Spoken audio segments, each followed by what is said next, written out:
Dear readers, in the grand pursuit of technological excellence, one might, for a moment, bypass the tangled jungles of high-level programming languages and take a sober look at the beating heart of our digital existence.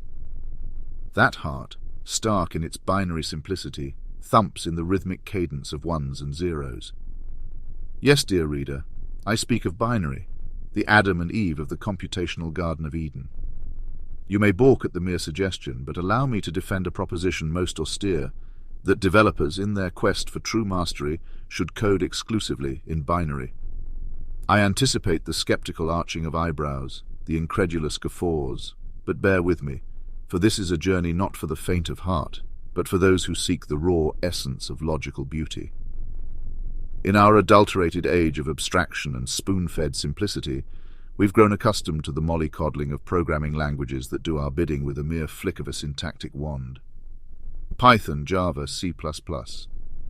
They are but the sirens that lure us away from the rocky truth of binary existence. But let us not forget that these high-level abstractions are mere shadows on the cave wall, a Plato-esque illusion that veils the raw reality of binary code.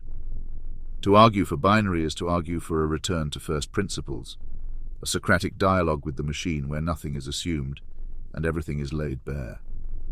It is to converse with the computer in its native tongue, unadorned and unmediated by the softening layer of abstraction. Is binary not the purest form of logical expression?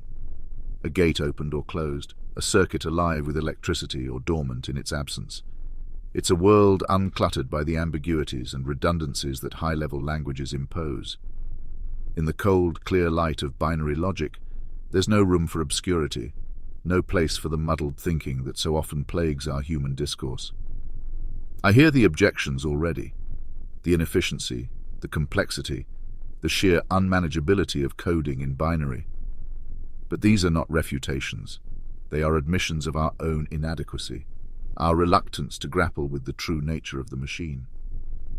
If we concede that binary is too complex for human minds to manage, are we not also conceding that we are slaves to our own creations, forever bound to the surface, unable to delve into the deep?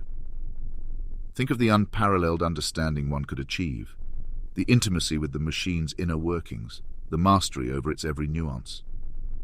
This is not a path for the hobbyist or the dilettante, but for the true seeker, the philosopher-developer who yearns for nothing less than total mastery over his or her digital domain.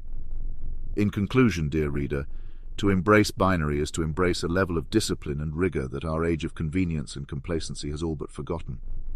It is to seek a dialogue with the machine at its most fundamental level, unmediated by the softening layers of high-level languages. It is to return to the Garden of Eden, where the fruit of knowledge hangs low, ripe for the taking, and the serpent of abstraction is banished to the outer darkness. It is to take up the